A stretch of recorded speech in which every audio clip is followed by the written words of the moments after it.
getting married this year and organising the guest list. I keep circling back over one name, currently asterisked on my invite spreadsheet. It's my friend's shitty boyfriend. Let's call her Sarah. We've been friends for 10 years and she's an awesome chick. She has a great job, is hardworking, volunteers with a charity, all-round wonderful person and friend.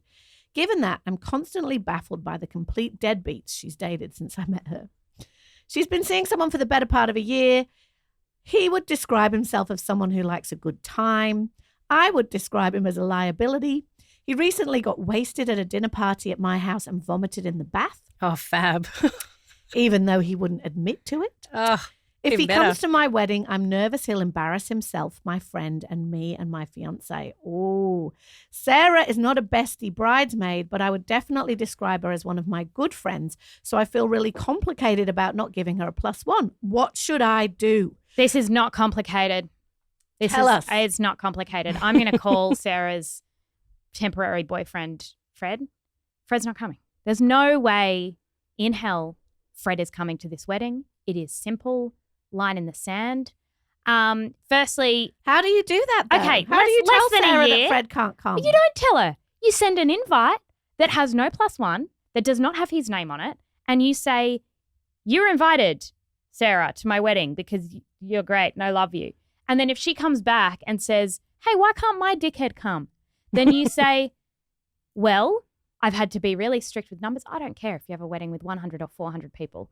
I've had to draw a line. He's not on the list. Whatever.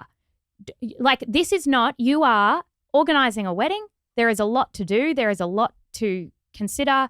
Do not spend another minute of your life thinking about stupid Fred. He's not coming. Wedding. She could blow up her entire friendship with Sarah, and Sarah's a top chick.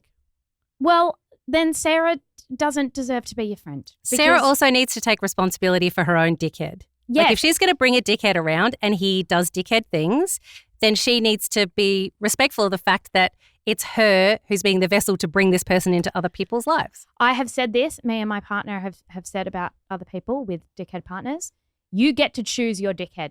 You don't get to project your dickhead onto me. Yeah. Do not inflict that dickhead onto dinners with me, onto my wedding. We have people who have been with their partners for years and years. It's not even that we don't like them. It's that you have to be ruthless. If it's them or it's your auntie or it's your godparent or whatever.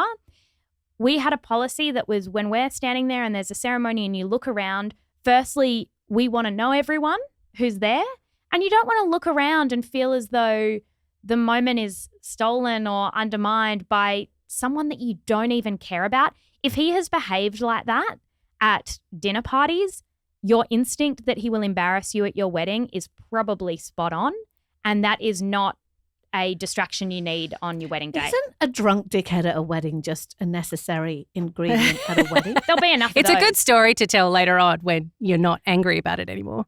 Because I agree with you, Jessie. I don't think Fred should be at the wedding either. I think it's going to be I think that if it was me and I get if I get an invitation that doesn't have a partner's name on it, I just go, fine, I get it. Yeah. But I don't know whether that's because you don't like him or whether it's but there's because you're so not much doing partners. emotion tied up in weddings. It's like I've never seen more insanity from my friends and family than when I was planning my wedding. Like, people literally lose their minds because of small things that they felt should have been done differently, felt that they should have been involved in. Like, it's such a highly emotional moment.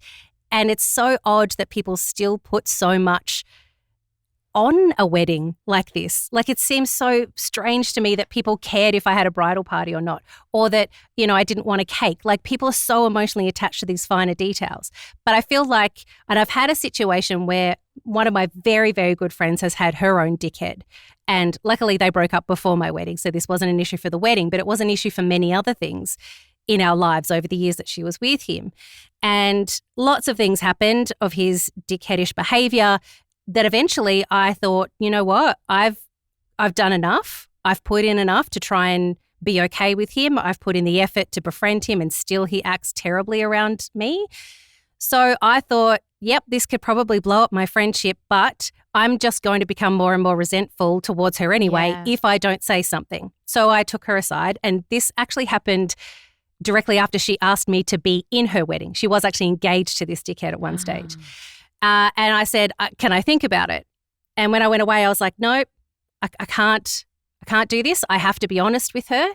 If she is my good friend, she will understand and we'll sort it out. If she's not, then this is a phase of my life I need to move on from. So I confronted her. Well, not confronted her, but I sat down with her and I said, look, I can't in good conscience stand up with you when you marry this guy knowing everything that he's done to you, around you, to other people. Wow. I said, I love you from the bottom of my heart.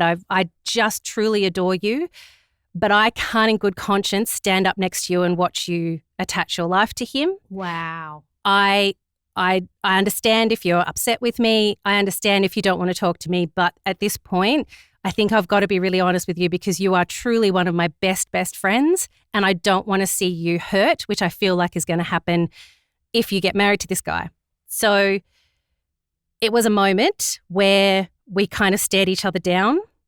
She left. We didn't speak for a little while. Then she emailed me probably about a month later. She said, I haven't got the energy to talk to you face to face right now, but I just wanted you to know I've broken off my engagement and I think I'm going to end the relationship. I feel like that confrontation opened my eyes to some things and I've spoken with other people who've now been honest with me and said the same. Oh, wow. She then literally met the man of her dreams who she married and is still married to today. So I feel like there has got to be a point, if your friend is a good enough friend, that you can be honest with them and you can say to them, I love you, but I can't do this with the person you've chosen to be with. That story is wild. I would never do that in a million years. Really? I I'd be would terrified. because my position is, I think, of course, you should say to a friend, like you should share concerns about a friend if you think their partner is abusive, toxic, dickhead, etc. Yes. But if I was your friend, my position would be, that's my decision, mate. It's not yours. It's got nothing to do with you. If I've decided that I'm marrying him, then you're my friend. You support me. That would be my line. And I'm very happy that it ended up the way it did. But I could have gone the total opposite way. very much the other way.